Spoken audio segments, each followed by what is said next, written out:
This concept quickly. If anyone in this room is looking for an instructor, a drill instructor, a sergeant or lieutenant to get you through this academy, get up and get out now. It's not going to happen. I'm not here to get you through the academy. That's not my function. It's not my job. My job is to place obstacles in front of you. It's your job to develop a process and how to get through those obstacles and move forward. My job is to make things uncomfortable. Discomfort promotes change, promotes better habits. From there, it's up to you whether you develop the self-discipline to sustain those habits moving forward. Make sense? Yes, sir. If you're looking from the outside, for outside factors to get you through this academy, do not come back on the 8th. Is that clear? Yes, sir. Hello, everyone, and welcome to F.I.D.O Talk with Dave Thompson. Today's episode, we're going to jump right in, and we're going to address a few things. First and foremost, we're going to address rejection as team members, influential team members, as frontline, mid-level, and top-level leaders. When there's an opportunity for somebody to join a different division, join a specific team, maybe it's a specialized team, maybe it's something that only has a few coveted spots available. First of all, it's a great opportunity. And I firmly believe that everyone should be given the opportunity. The opportunity should be there. Now listen to that word, the opportunity. That is the given. That is what's presented, the opportunity. The opportunity to apply and compete for whatever number of spots that are available. As a leader, the top dog, that's almost where it ends for you. If you put out the criteria, what you're looking for and why you're looking for it, the how is up to the individual. The onus is on the individual. Whether he or she has conducted themselves as a pro, as a professional, and has put themselves in a position to be selected, that's on them. No one else.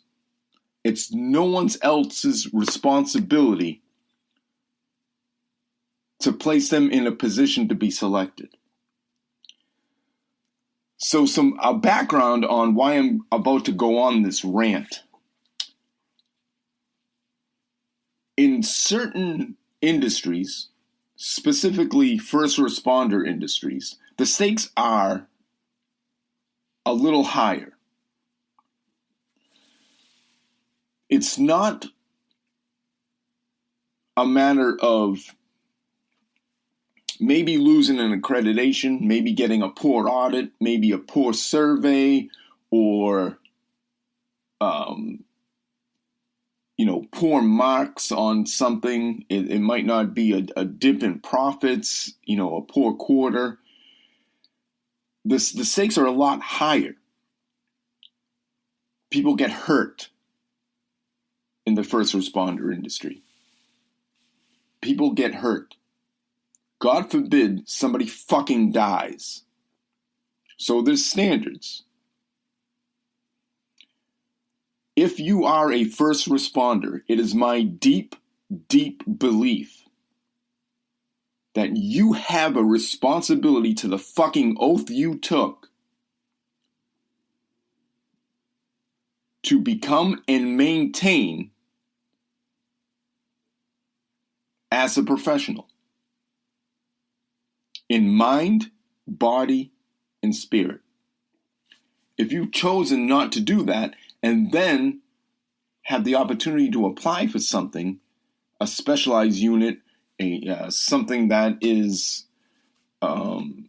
outside your general duties, and then you don't get it, you're not selected.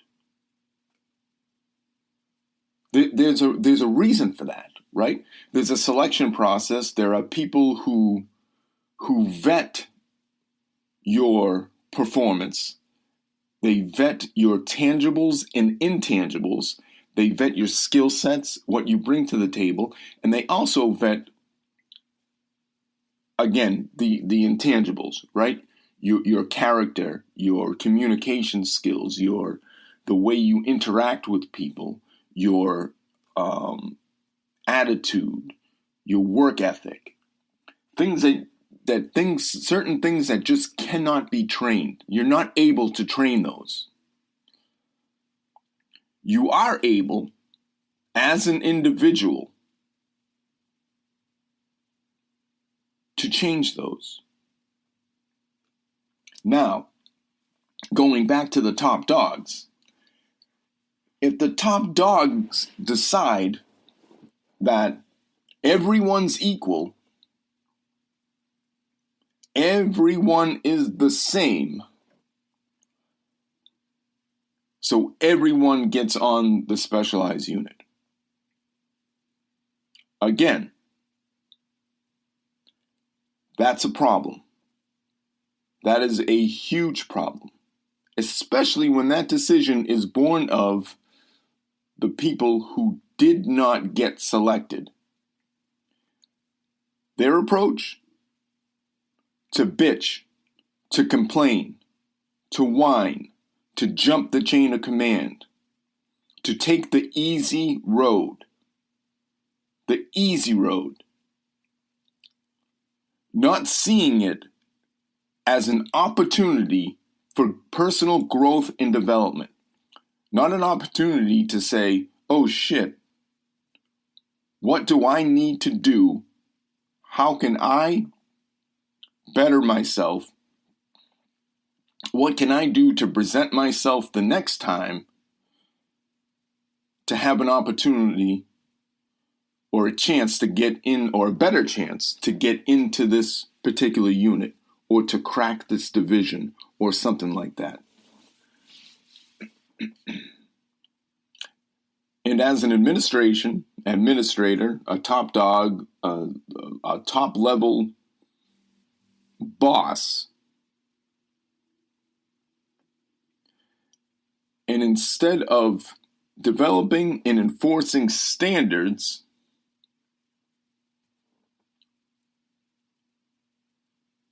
everyone gets a fucking trophy.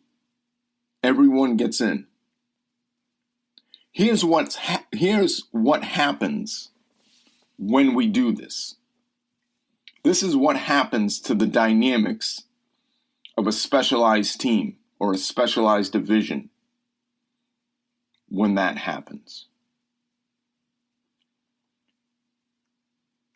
Immediately, the division is weaker. Immediately, there's decisiveness. Immediately, there is problems.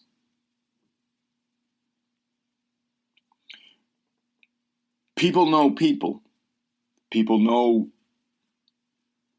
the people and can certainly distinguish what intangibles fit in their team, in their division, and which don't. Now, they're going to be forced to deal with people who just don't fit. They don't have the intangibles. They don't have the skill sets. They bring a level of selfishness, of self-serving agendas, egos,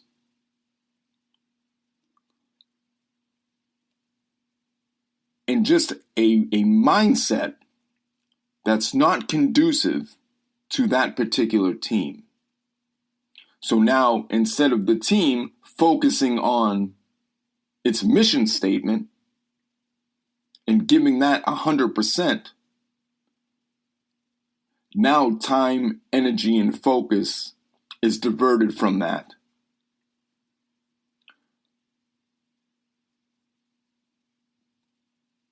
That focus is needed in training, in work, in deployments, in those type of real world issues, right? That top dog has immediately lessened the effectiveness of that team, of that division. Immediately. 100% immediately. So what do you do? What do you do? How do you deal with that? As a team member, how do you approach that? What's your approach? What is your mindset? That's something you don't control, correct? What we do control is ourselves. Do we react to it? That's ineffective, as we've talked about on previous episodes.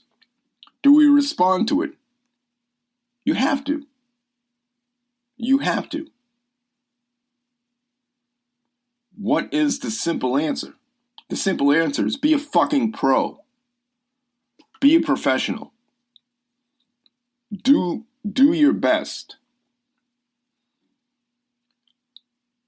That's the only thing that you have left.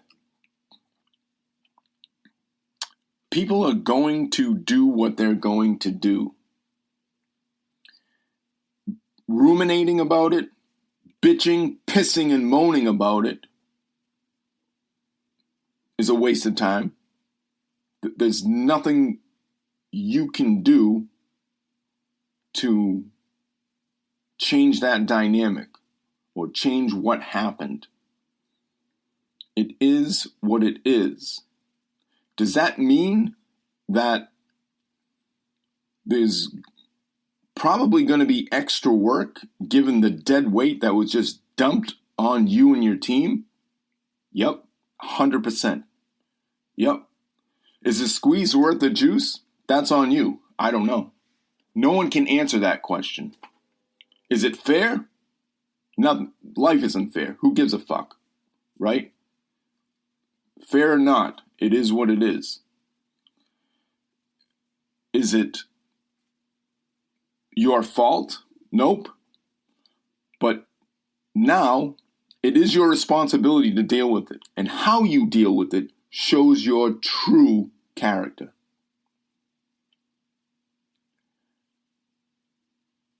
How you deal with it shows your true character. My direction, my perspective through my lens is just keep it simple. Be a fucking pro. Be a professional. If you're not a professional, develop yourself into a fucking professional. It's simple, but not easy. It's not easy. When you're thrown into that type of thing, or that type of situation, that whole dynamic is going to elicit some sort of an emotional reaction. It's natural. You're a human fucking being. It's natural. you can counter that with some rash thoughts, some logical thoughts and actions, and that, in my opinion, is the most effective route to take. It's going to be what it's going to be. For the people who are coming in, the new team members, if you have any shot whatsoever of acclimating yourself, gaining credibility, respect, and any kind of a welcome feeling,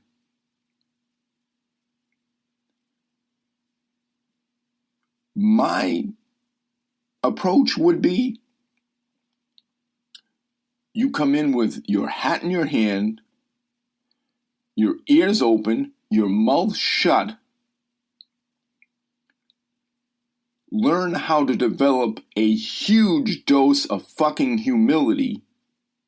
Count your blessings for the gift that you were just given, and learn as much as you fucking can. When that's done, you just continue to work your balls off to acclimate yourself and gain that respect, gain that credibility, gain and earn that spot that you have been given. It is, in my estimation, it's a disgusting way, a thoroughly disgusting way to gain something. It's not honorable, it's not noble, it's not at all credible, respectful, anything. It goes against any type of code, of ethos, ethics. It's not something that will endear you to the established team at all, not even a little bit. Some people, that won't bother them at all. And that's that. Maybe they get left behind. Maybe they get left in the dust. Who knows? I don't know how that will play out. Nobody does. At the end of the day, you have to keep the mission statement, the team goal, the overall team goal or division goal, whatever structure you belong to, you have to keep that first and foremost. First and foremost. That's all about that's where being a pro comes in. All the other shit is noise. All the other stuff is noise. Again, not your fault, not of your doing,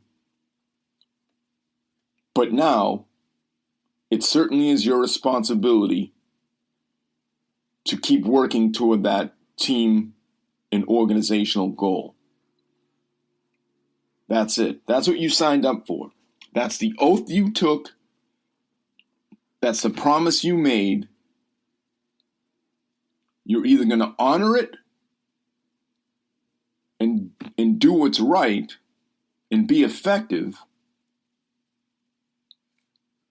or you're just another wannabe. You're another fucking fraud. You're another bitcher, pisser, whiner, and complainer that has been turned from an effective, honorable member of a team who's been thrust into a situation that has elicited an emotional response. more than likely out of character for you. Right? So the opposite side of that is show yourself some grace, see it for what it is, get back on track,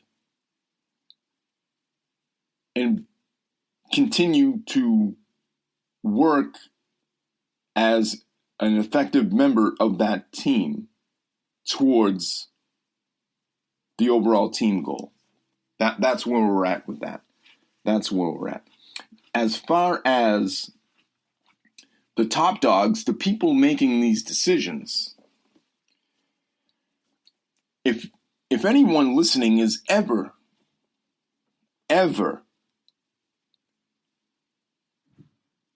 ascending to a position where you are making decisions about your organization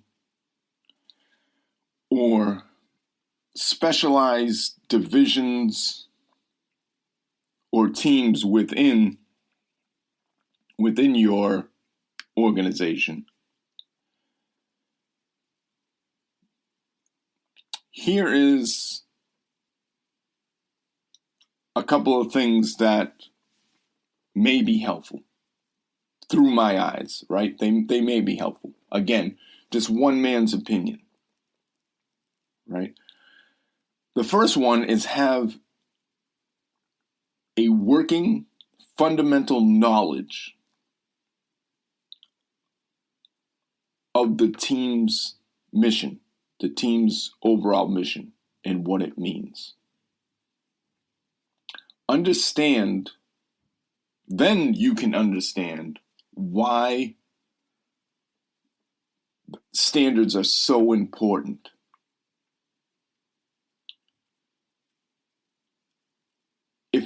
If it is a team whose functions have people's health and lives at stake, the standards must be high. They must be. They have to be. How can you justify them not being high standards? Ultimately, in my opinion, those standards should be the pinnacle, the highest standards in the organization, period. If people are going to get hurt, if people are going to get injured, if people's lives are potentially at stake, and I don't give a fuck what the percentage is. I don't care if it's less than 1%.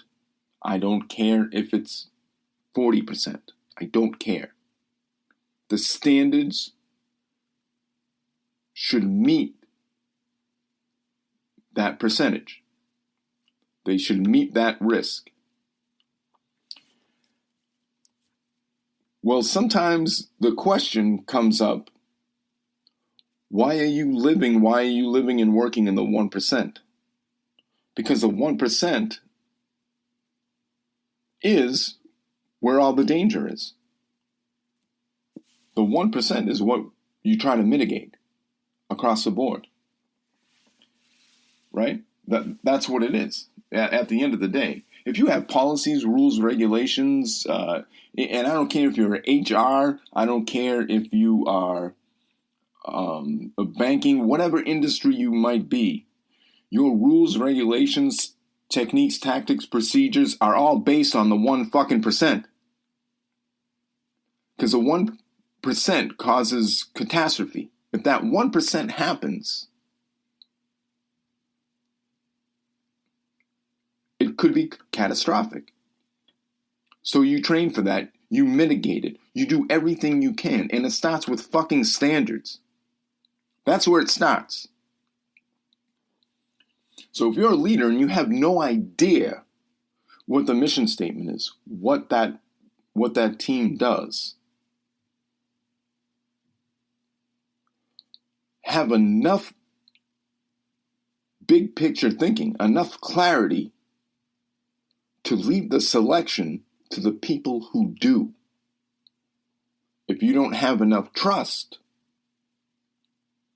then jump in and learn what the fuck is going on.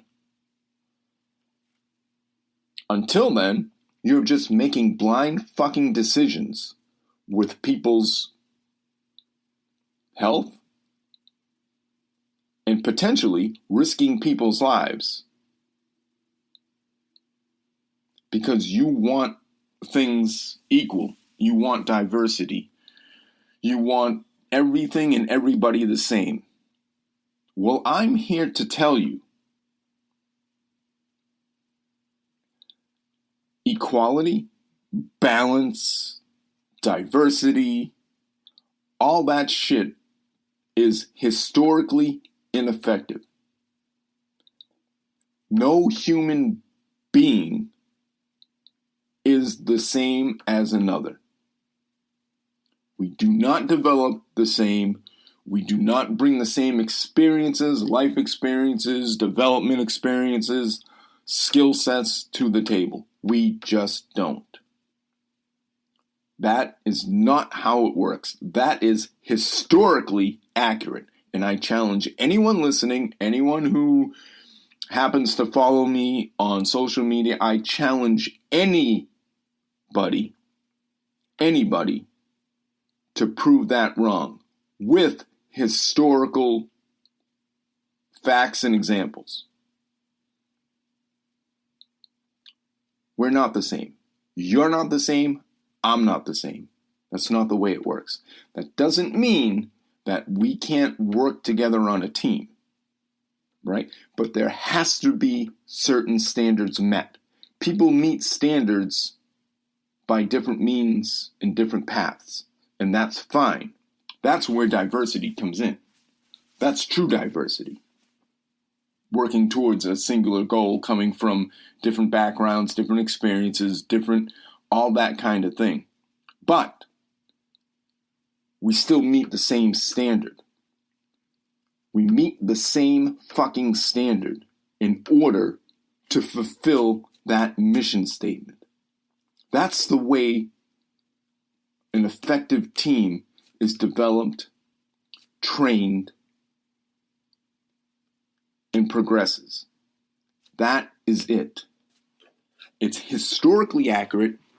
It goes back to the beginning of time. Man has been leading people since the beginning of fucking time.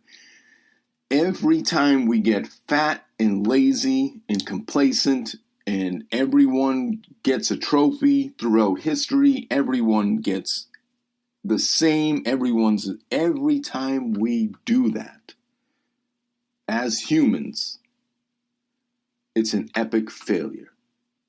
It's ineffective. Read history.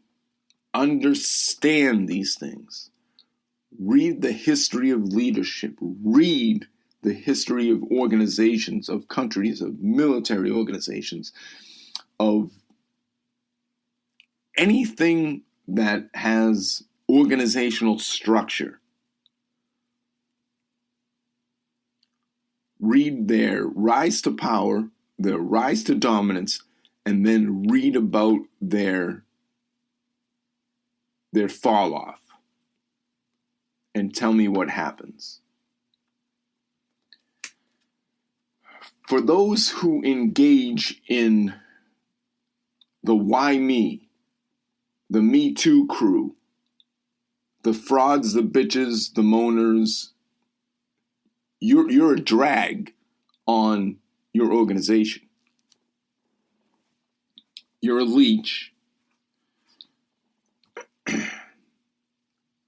There is a huge disservice that you are providing to your coworkers. And if you don't care, that's fine. Be any way you want to be. Do no fucking harm, though.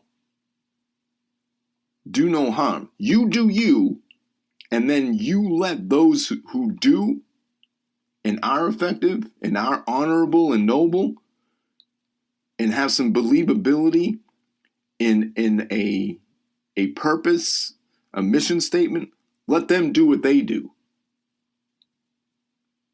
right? Have some wherewithal, have some personal recognition of where you are and what you do. If you're a selfish prick and you're only out for yourself, then go be out for yourself, but do no harm.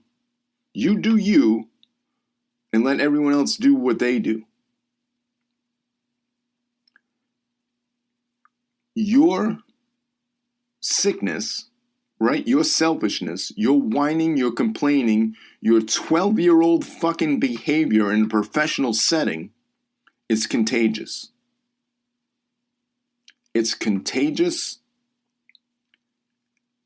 and it needs to stop. At the end of the day, it just needs to stop. The only way it's going to stop is the top dog. That type of behavior is a direct reflection of the senior management, senior bosses in any organization. It's what they're willing to accept. That is the new standard. So if somebody's pissing, moaning, bitching, crying, complaining, jumping the chain of command, paying money, doing whatever they have to do to get a coveted position, that is the new fucking standard. That is what the senior people are willing to accept. Boom. That's the standard. That's where we're at. That's where we're at now. My question is that something you're fucking proud of? Is that something that is acceptable?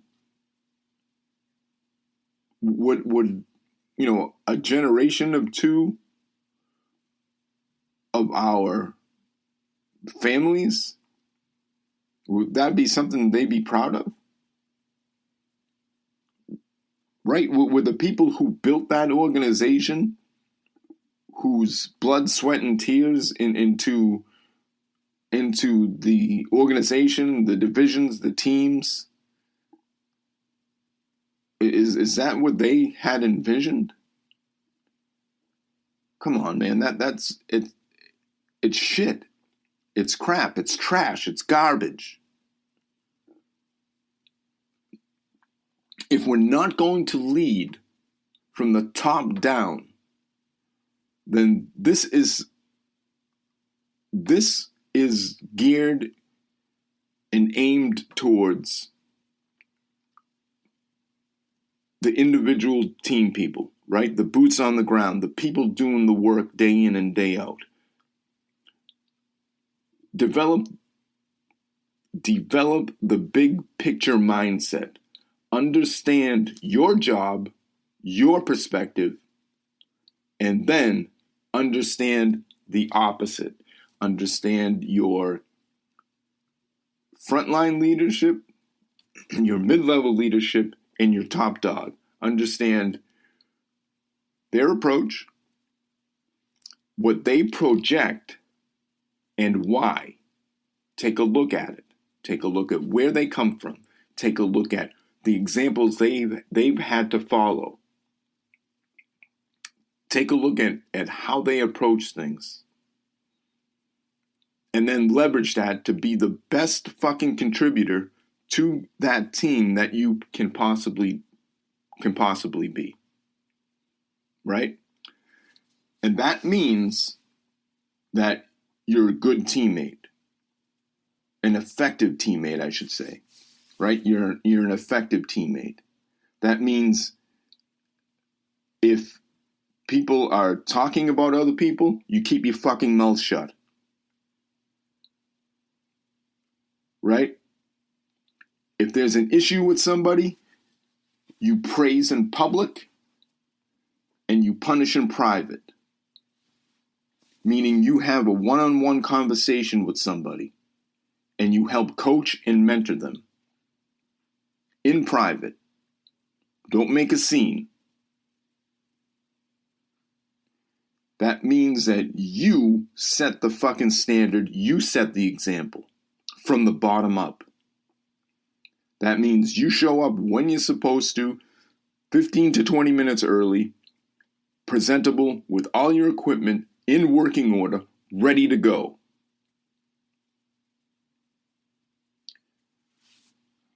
You do what you have to do to make yourself the most effective part of the team.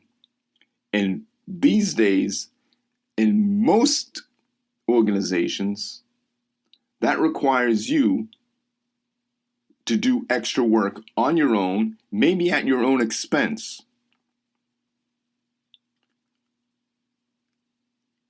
If you have the believability, if you have the buy-in to your team and its goal and its mission statement.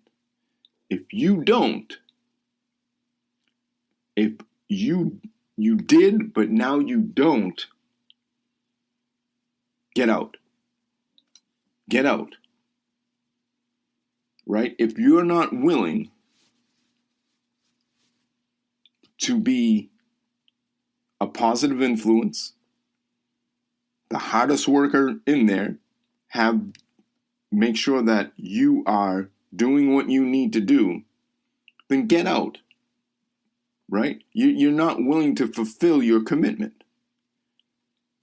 Right? It's no longer a priority, meaning it's no longer a personal want.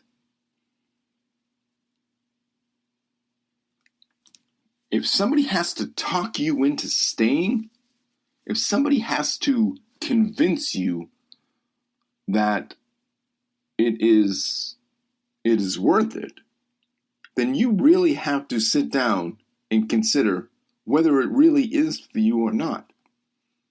And if it's just a bump in the road and you're ready to double down and recommit and do the things that you need to do, get after it. Get after it. If you are there just for yourself, if you are there just to pad a resume, to,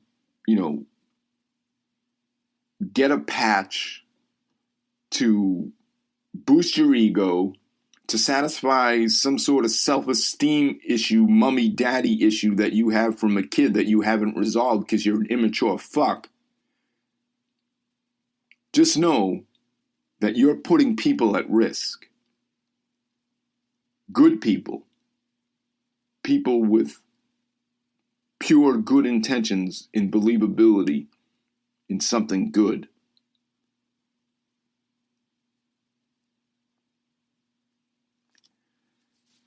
At the end of the day, I wish no harm to anybody. I am vehemently opposed to everyone gets a trophy. I'm vehemently opposed to everyone being the same, equality, all that nonsense. The only equality that's acceptable is that everyone has an opportunity to meet a standard. I'm absolutely 100% behind that. That gives somebody an incentive for personal growth and development. That gives someone an opportunity to achieve something on their own. For you top dogs that are giving trophies out left and right and everyone's equal and things like that, the damage that you are inflicting on those individuals is irreparable. It's immeasurable what you're doing. Those people will never be self-sufficient, never know how to grow and develop on their own, ever. They'll never, ever learn how to develop those skill sets to overcome obstacles. You've taken away their ability to gain self-esteem, to gain confidence, decision-making, critical thinking, reflexive thinking. You've taken that all away from them. That's what you've done. You've done not only a tremendous disservice to the organization, to the teams, you have done an incredible fucking disservice to the individual. It's an incredibly ineffective way to manage, supervise, whatever term you want, whatever the hell you're doing at the top. It's incredibly ineffective. And you have done more damage to those people than you will ever help in your tenure as whatever fucking fraudulent, hollow position that you hold. Absolutely disgusting. So, that's my rant on obtaining things through bitching, moaning, complaining, and taking those bitches, moans, and complaints and acquiescing to the everyone gets a trophy mentality. I know this was a little bit of a rant and a little bit all over the place. The next one will be more rational from a logical standpoint, and we will definitely double down on some more podcasts coming up soon. I appreciate everyone listening. Stay tuned for the next episode. Thanks. I want to thank everyone for listening to this week's episode of F.I.D.O Talk with Dave Thompson. If you would, please subscribe and review. It helps a lot. Share the word with your friends and family. Have them check it out and provide some feedback. We'd love to hear it. Check us out at barebonesleadership.com for the latest blog and different perspectives on everything leadership. Follow us on the gram and on our newly updated Facebook page. Share your comments, your thoughts, your reviews. Any and all feedback is always welcome. And don't forget, keep kicking those fucking doors in, and as always, F.I.D.O. I appreciate you guys listening. Take care, and see you next time.